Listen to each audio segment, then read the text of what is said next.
Despite having plenty of time, being able to interview the coaches, look at the rosters, and figure out what the Wildcats are about, the national media continues to get Kentucky basketball wrong.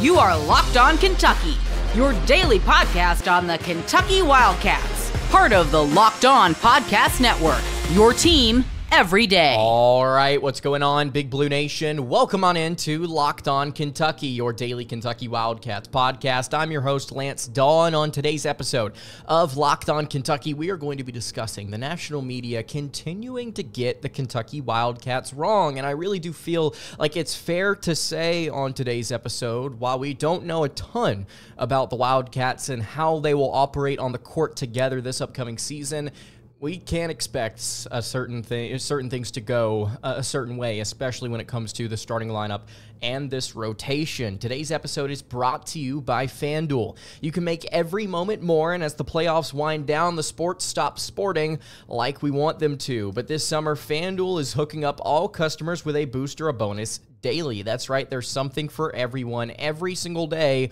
all summer long. So visit FanDuel.com to get started.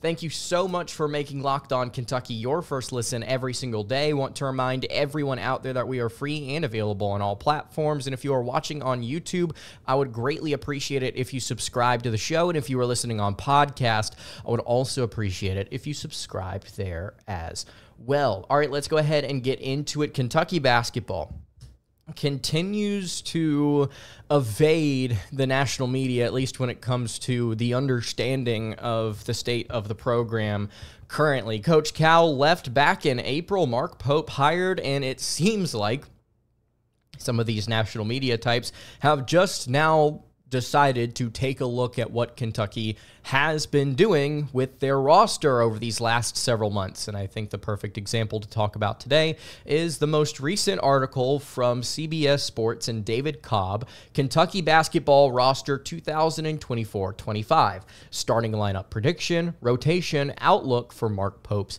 Wildcats. So you would expect from a national outlet like CBS Sports and from a journalist like David Cobb, you would expect accuracy. You would expect understanding. You would expect them to know kind of at least a little bit about how this rotation is going to be fleshed out and how this team is going to operate this upcoming season. This is what David Cobb had to say. Started talking about how it's going to be a cast of veteran transfers, that Mark Pope has brought in. Not a single scholarship player from Kentucky's 23-24 roster returns. 6 of the newcomers are on their 5th season of college basketball. Of the 12 players on Kentucky's roster, scholarship players, I should say, only 5 have eligibility remaining beyond the 2024-25 season. 3 of those with multiple seasons of eligibility remaining are freshmen who may struggle to earn significant playing time this season. So while most of the members of the 2024-2025 rotation won't be around long, they will be suiting up for a pivotal season in program history. Talks about the standard remaining high. We've discussed that recently on the show about what's fair to expect of Kentucky this upcoming season. And then he goes into the projected starting lineup. Now, if you've listened to this show for a while or even just a little bit, it feels like every other episode we dive into this. We know at this point that Lamont Butler is going to start at point guard for Kentucky. We've discussed that for a while. Butler has said as much himself. Kirk Carissa has confirmed this. There have been some people online that still deny this and say, well, he's not the head coach. Mark Pope's going to be the one to make the decision. As if it's a bad thing that Lamont Butler will start for this team. I think that it's a good thing. I think both players are excellent, him and Carissa, and I think both of them will split a decent amount of time together at that point guard position, and I think Butler's going to be great. But anyway, Butler is the projected starting point guard in this lineup, and you say, okay, that's fair. This is expected for Kentucky this upcoming season. He talks about how Butler made the Mountain West's all-defensive team 3 times in 4 seasons. Nice change of pace for Kirk Carissa. Less effective three-point shooter, but having both Butler and Carissa on the roster is an example of how Pope has options for how to play based on matchups and situations. I don't disagree with that at all. I completely understand why Butler is on this list, on this projected starting lineup. And then you get to the 2.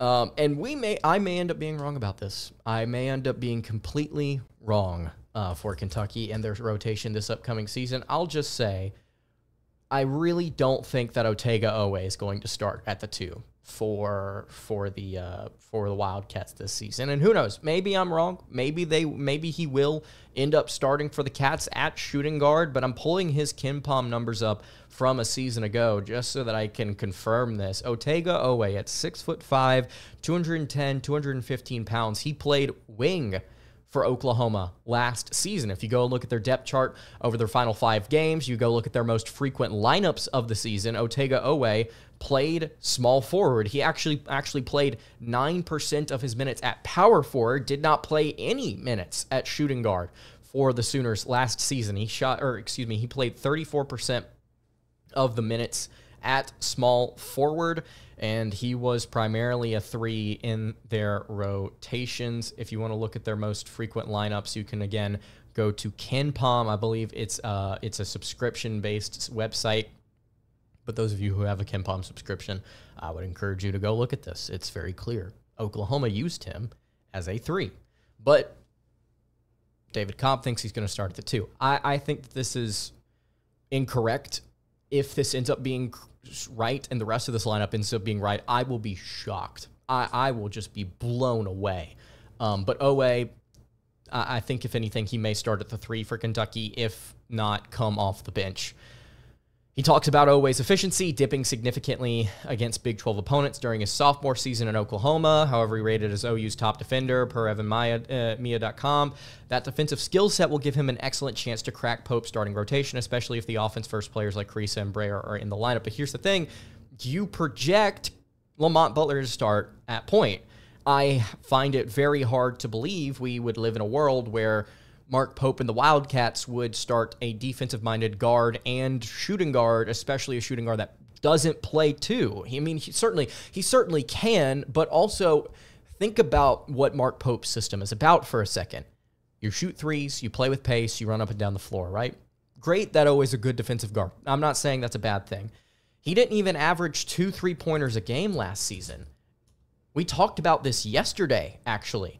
Otega Oweh is not known for his outside shooting. He averaged 1.7 3-pointers per game, and he shot almost 9 times a contest. Sure, 37.7% is great, but again, that's not a shooting guard. It's in the name. He would play wing, in my opinion. If anything, you would put Koby Brea at shooting guard instead of Otega Oweh because he is such a good shooter. And if you want to go look at Koby Brea's stats, he actually played primarily small forward, but he also played a little time at shooting guard despite being 6'7". So that would make more sense. Again, don't know what Cobb's doing here, but that's kind of where he has it. You will be shocked at the final 3 players here that he has projected to start. If this happens, I will be very, very surprised for Kentucky this upcoming season. Before we take a look at those guys, I do want to tell you guys about our friends over at FanDuel. I love sports, and I love them so much. I never want them to stop. It's a shame that the Olympics are over, and we kind of get fewer games here as we wade into the twilight of the offseason of college football and basketball. Sports aren't sportsing quite like we want them to, but FanDuel lets me keep the sports going anytime I want.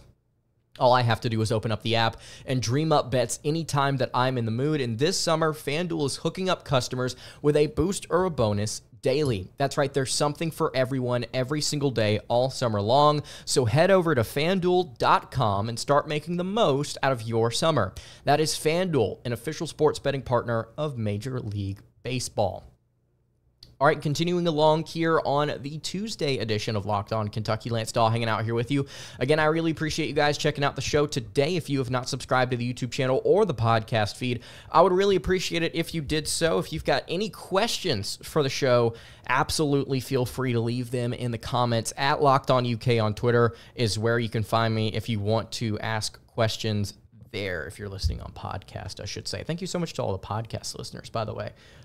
Quite a bit of you here throughout the summer, which I am very pleasantly surprised with. But we're talking here about CBS Sports and the national media being out of touch with one of the nation's biggest programs. I would not make as big of a deal about this. I wouldn't do an episode about this If this was a lesser-known commodity, if it was a middle-of-the-pack SEC team, if it was a middle-of-the-pack Big 12 team, this is the winningest college basketball program of all time. They are the best program and one of the best modern programs alongside teams like Kansas, North Carolina, UConn, Duke. Kentucky should be observed and broken down with great attention to detail by the national media. They should be able to speak fluently on one of the nation's biggest, most important programs. And yet, as we work our way down here, they have Koby Brea starting at the 3, according to David Cobb, which could happen. But again, if we're trying to project out how things work here, there are a number of options that Kentucky could go with at shooting guard instead of Oweh. And I think when you really start to break it down, Brea is a much better option at the 2 than at the 3. He has the ability to handle the ball. He has the ability to shoot. That's not in question. He has the frame to guard 1 through 4, possibly small or stretch 4, at 6'7", 210 pounds. He's got the experience, I think, to run in the backcourt. And I know that a lot of people may come to this and say, well, Lance, there's not really like a huge difference between the 2 and the 3 in Mark Pope's system, especially whenever you have 3 guys in Brea, Oweh, Jaxson, Robinson that are all 6'5" or taller. They're all going to kind of just be out there as guards/wings. And you're going to have your point guards, primary point guards, and Butler and Carissa. And then everybody else after that is just kind of blended in 1 through 4, if you really want to think about it that way, outside of Andrew Carr, possibly. But I really do think that, sure, that may be a fair assessment. You have to look at how these guys operate individually. Look at the numbers. Koby Brea, 3-point shooter, not from an efficiency standpoint, but from a volume standpoint. Otega Oweh, not an outside shooter. I think that you would lean towards more putting Brea at the 2, shooting guard, than you would Oweh. And that's not to say Oweh can't shoot. We're just looking at the product that we've been given. Got several years of sample size for a lot of these guys. And Brea split time between the 2 and the 3. Oweh split time between the 3 and the 4 at times because of how physical he is. I think Brea, if he does end up at the 3, you're not putting Oweh at the 2. I'd find that hard to believe. If it happens, I don't have an issue with it, but if it does happen, you don't start Brea, I don't think. I think you start Jaxson Robinson at the 3 at that point, which you may realize, hang on, Butler's at the 1, according to Cobb. Oweh's at the 2. Brea is at the 3. Then who's at the 4? Well, it's not Jaxson Robinson. It's Andrew Carr, who is the only player here that really makes sense. I mean, you can have the argument about Kirk Carissa and Lamont Butler all day. You can argue against a wall. Butler's going to start. But as far as like positionally, Butler played time, split time actually between point guard and shooting guard. He was just a mainstay in San Diego State's backcourt. Carr should be a 4. With his size and 3-point shooting, he should be a 4. Now, I understand what people are going to say about how he played the 5 at Wake Forest at times. He could play it at times in this system. I think he would be much better as a player if he did not have to worry about switching down to the 5 spot. At 6'11", less than 230 pounds, you want to put him at the 4 if he can shoot and space the floor.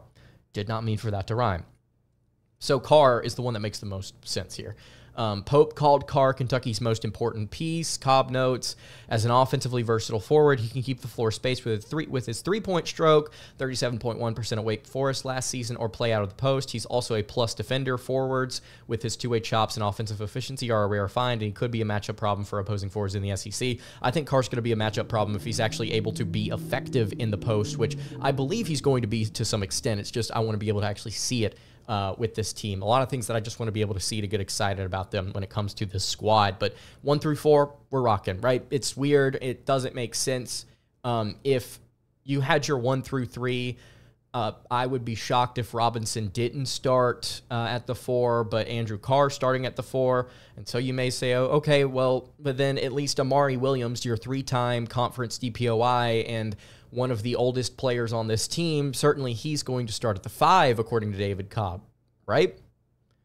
Well, no, he has Brandon Garrison, the Oklahoma State transfer, starting at center for UK. Listen, I think Garrison is going to be special for Kentucky. I said that. I said it on yesterday's show. A lot of things we covered yesterday's show. We're just having to rehash them over this article that Cobb just put out. Garrison's going to be good. No doubt about it. Former McDonald's All-American. Extremely efficient inside the paint. Blocked shots. Grabbed rebounds. Did a lot of things in a short amount of time with the Pokes. He's not starting over Amari Williams.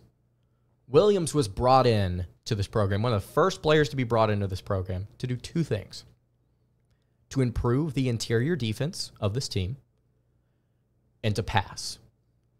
We know how Mark Pope feels about interior players, front court players that can pass and shoot the ball.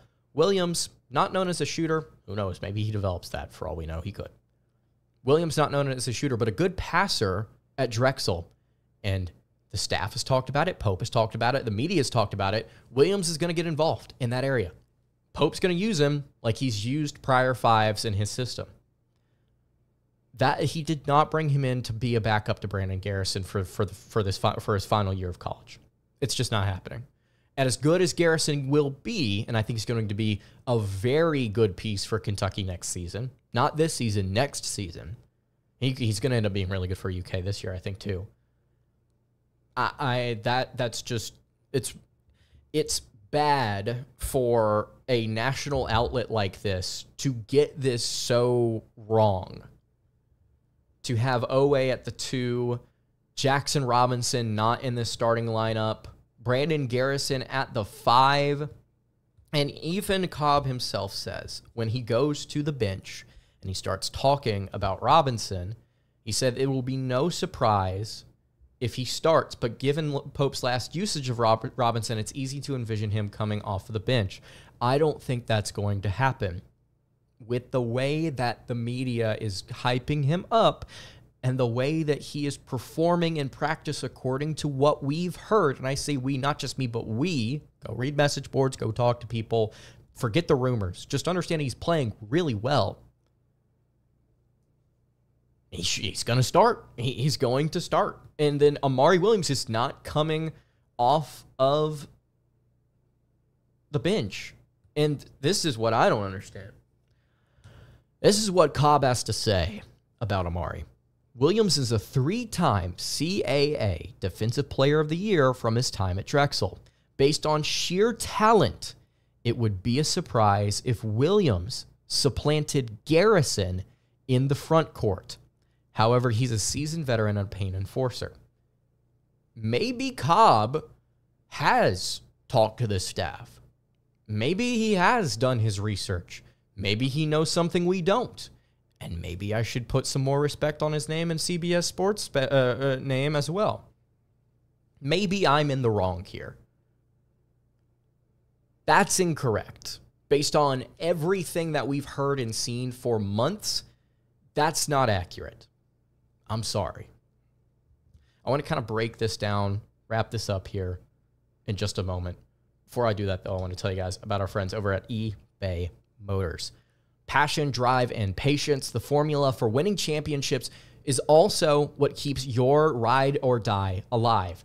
eBay Motors has everything you need to maintain your vehicle and then level it up to peak performance. They've got superchargers, roof racks, exhaust kits, LED headlights, and more. So whether you are into speed, power, style, eBay Motors has got you covered every single time. They have over 122 million parts for your number one ride or die, you will always find exactly what you're looking for. And with eBay Guaranteed Fit, your part is guaranteed to fit your ride every single time or your money back, because with eBay Motors, you're burning rubber, not cash. With all the parts you need at the prices that you want, it's really easy to make your car the MVP and bring home huge wins. You can keep your ride or die alive over at ebaymotors.com.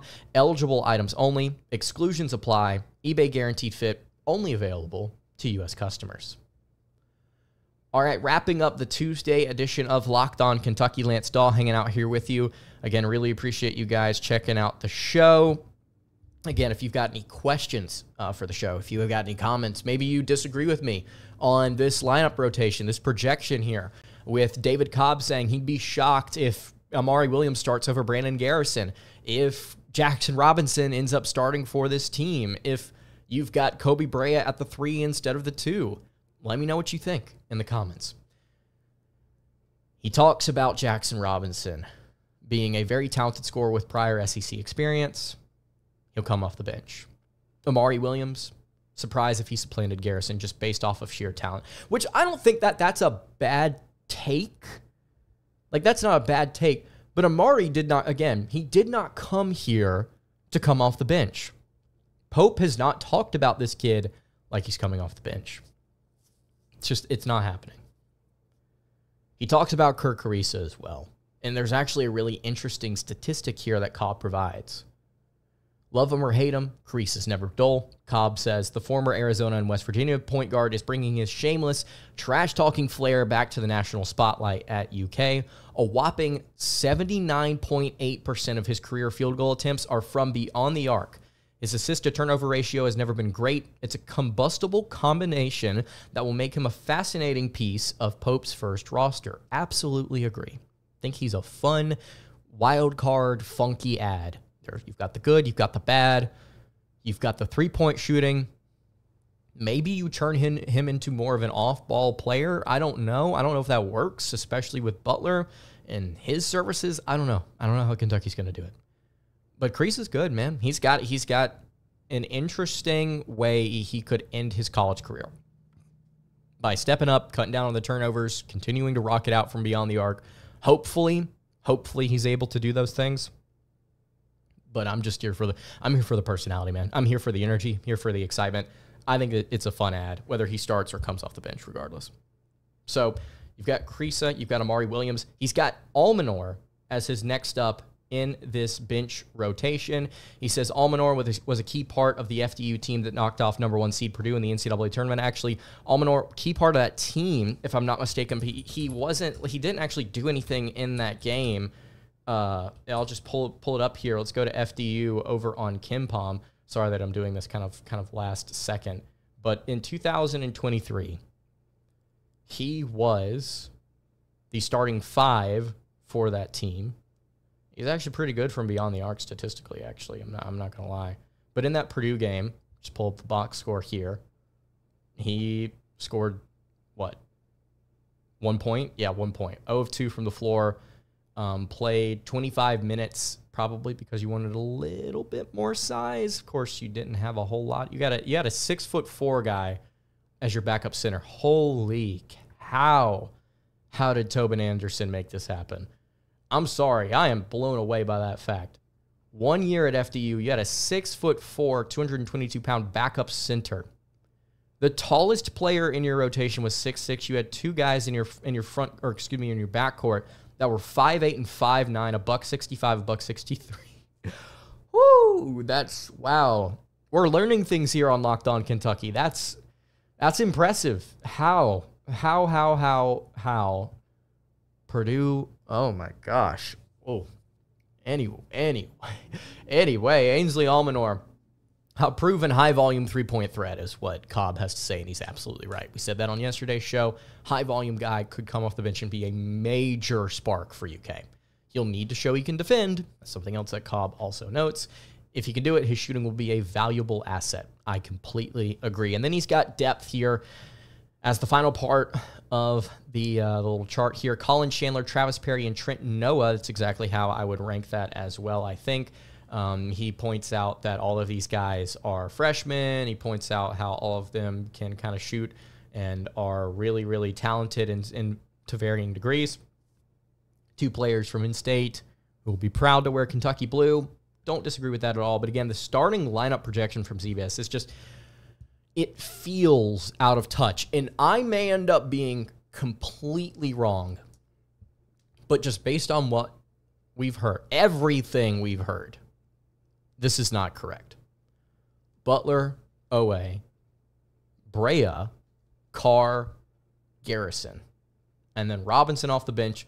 Surprise if Williams supplanted Garrison in the front court is a fascinating statement for multiple reasons. I don't know, man. Let me know what you think in the comments below. I just to wrap up, just want to briefly point out the fact CBS Sports has not updated their top 25 and 1 since July 1st. Kentucky's not in it. So CBS must not have a phenomenal outlook on Kentucky right now. Providence, Cincinnati, Xavier, and Rutgers. Those are the final 4 teams. 23 through 26, I should say. I don't know. Xavier was 16 and 18 last year. I think Kentucky may be a little better than that, even though they brought in a bunch of guys. So is Kentucky. I don't know. Anyway, let me know what you think in the comments below. All right, that's going to do it for today's episode of Locked On Kentucky. Hey, you can follow the show on Twitter at Locked On UK. You can follow me on Twitter at LanceDawe_, and you can follow the show over on Instagram at Kentucky Podcast. Any questions, comments, concerns, leave those in the YouTube comments below. Hit me on the socials. I will see you all tomorrow for another episode of Locked On Kentucky. Hope you guys have a great rest of your day, and God bless.